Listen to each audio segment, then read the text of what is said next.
आज मी तुमच्याबरोबर routine share करणार आहे. तर चला तर मग व्हिडिओला आपल्या सुरुवात करूया. आज दिवसाची सुरुवात जरा थोडी जास्त लवकरच झाली, कारण गावाला जायचं होतं. तर सर्व आवरावरी करायची होती, थोडीशी साफसफाई करायची होती. तर काही पेंडिंग कामे होती तेही करणार होती. तर सुरुवात केली. सर्व आवरल्यानंतर फरशी वगैरे क्लीन झाल्यानंतर देवपूजा करण्यासाठी घेतली. व या दोघांमुळे पहा देवाला अशा प्रकारे फाकट लावावं लागतं.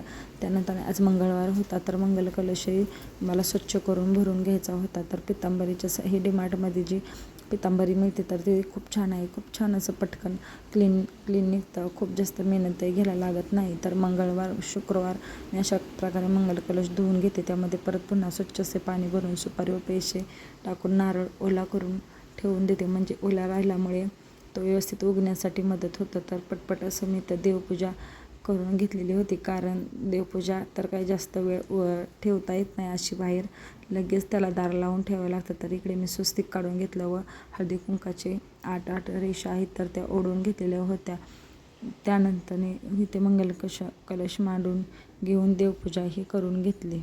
दिवा उदबत्ती लावून घेतली, कारण हे काही जास्त वेळ ठेवत नाही. तरी ते मिरॅकलची मी उदबत्ती लावते. खूप छान असा वास येतो. तर नक्की एकदा वापरून पहा. तर तुळशीलाही लावून घेते, कारण हे दोघं अजून काही उठली नव्हती. तर तेवढीच तिथे राहील, नाही तर लगेच ती माझ्याबरोबर माझ्या मागे येते. तर उदबत्ती काढून घेऊन येतात. आता मला अजून झोपले तर त्यामध्ये ती जळून तरी जाईल.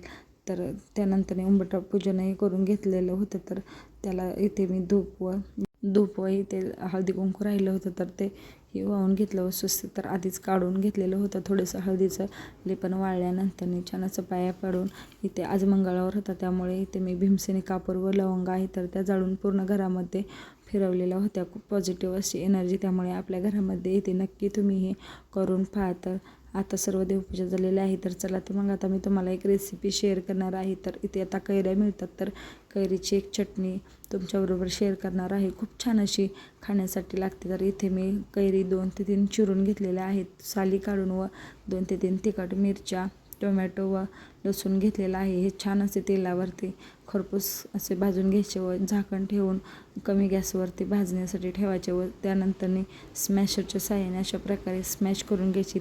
किंवा मग थंड झाल्यानंतर खलबत्त्यामध्ये थोडीशी तुम्ही कुटून घेऊ शकता. तर तयार झाली आपली कैरीची चटणी. खूप छान अशी चवीला लागते. एकदा नक्की करून पहा. माझी तर सर्वात फेवरेट आहे.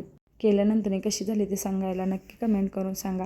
त्यानंतर हे दोघे उठले होते, तर त्यांची आंघोळ वगैरे सर्व आवरून घेतलं व आता मेकअप करायचं होतं. तर त्यांची पळापळ काय रोजची चालूच असते. तर त्यांना अशा प्रकारे मी घुलवून घेतलं व तेलाची बॉटल दिल्यानंतर ते जवळ आला नाही तसा तर काय येत नव्हता. खूप बोलून मी कंटाळले होते.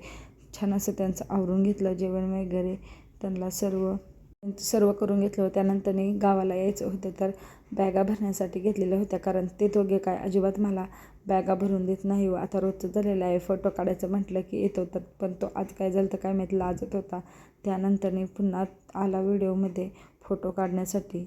व गॅसचे बर्नर खराब झाले होते, तर ते क्लीन करायचे होते. तर मी एक ट्रिक वापरलेली आहे. तर इथे कढईमध्ये लिंबू घेऊन थोडंसं डिशवॉश जेल टाकलेलं आहे व हे उकळण्यासाठी ठेवलेलं होतं. खूप छान असं निघतात. अगदी खराब झालेले बर्नर झाले होते माझे थोडेसे, तर अगदी चकाचक असे निघालेले होते. पण गडबड एवढी झाली, या दोघांनी खूप धिंगाणा घातला. ते मला तुम्हाला घासल्यानंतर दाखवायचंच लक्षात नाही. पण पुन्हा मी यावरती एक डिटेल व्हिडिओ करणार आहे. तर नक्की आपल्या चॅनलला सबस्क्राईब करून ठेवा. त्यानंतर दुसऱ्या दिवशी सकाळी 6 वाजताच आम्ही गावाला जाण्यासाठी निघालेलो होतो, कारण नंतर खूप ट्रॅफिक लागतं. त्यामुळे आपलं लवकर उठून गेलं म्हणजे ही दोघे अजिबात त्रास देत नाहीत. तर ते काय झोपेतून उठलीच होती. त्यानंतर अशा प्रकारे बॅगेवरती बसूनच त्यांनी पुढे मामाजवळ बसायचं होतं, म्हणून बॅगेवरती बसूनच संपूर्ण घर येईपर्यंत बसून होते.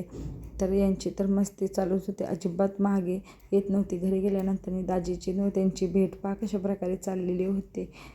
तर आठवडाभर दाजी आधी आला होता, तर त्यांचे इथे भेट चाललेले होते. आता काय विचारूच नका. यात्रेला 2-3 दिवस गावाला आहे, त्यामुळे तर काय त्यांची नुसती धिंगाणा व मस्तीच चालणार आहे. तर मी नक्कीच व्हिडिओमध्ये शेअर करते. खूप धिंगाणा घालतात व गावाला मोकळं वातावरण असल्यामुळे तर त्यांना काय करू आणि काय नाही होत असं होतं. तर असेच माझे नवनवीन ब्लॉग पाहण्यासाठी आपल्या चॅनेलला नक्की सबस्क्राईब करून ठेवा. धन्यवाद.